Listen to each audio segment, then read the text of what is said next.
I'm the narrator. Today, I'm gonna tell you about a little event where the US moved out of its parents' house. Once upon a time, it was 1763. Britain had to protect its colonists in the 7 Years' War thing. So basically, America was like, hey, there's French people and we don't want them in our continent. K, LOL. So then, Britain sent soldier people over and they beat the French away. Now the colonists were like, hey, thanks Britain, we good here. We got that land out west, right? No, I need y'all's money, and I don't want you going out west. Britain issued the Proclamation of 1763, and the colonies were absolutely butthurt over this. Some colonists even just ignored it and went west anyway. I'm going west.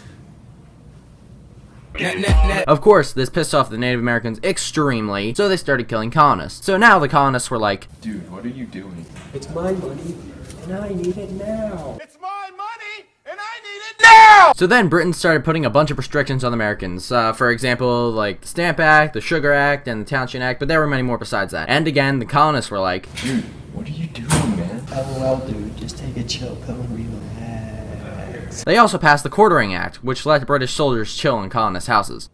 Enemy spotted. What are you doing here? Fam, this is legally allowed. Wait, how? LOL, where the food at? The colonists were really angry at this point, but they got angrier at the Boston Massacre when colonists brought ice to a gunfight.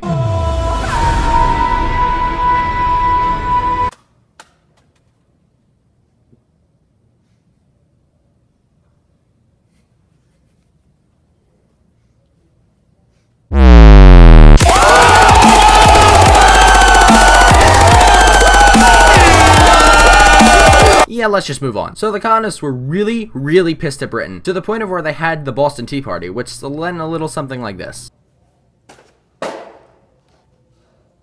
Britain passed the Intolerable Acts in response, which punished Boston most primarily by closing the Boston Harbor. Then the colonists made one last attempt to make peace with Britain. Britain, please sign our Olive Branch Treaty. No. You must die!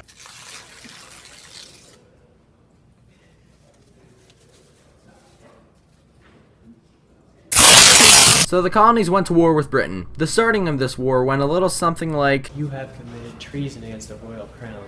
You shall pay for your actions. but some colonists were like, You'll never take us alive. some were like, I'm actually fine with staying loyal to Britain. and there were some that were like, Whatever. and there was an even split across the country as to who had which opinion. But as we know, the greatest country in the world, America, won the war supreme and won their victory fair and square. We stayed as one nation with the one message of offering freedom to our citizens, no matter what the cost. And we are the greatest freaking country ever. And anyone who says otherwise is wrong. Sorry, I got a bit carried away. Anyway, basically, America, with the help of France, won the war and gained their independence. The end. Wait, what about the Declaration of Independence? Oh, yeah, that. Well, it was signed by a bunch of political peeps on July 4, 1776, and it tells Britain that America's a free nation. Woohoo! You went from 100 to 0 real quick. Shut up, you Brit!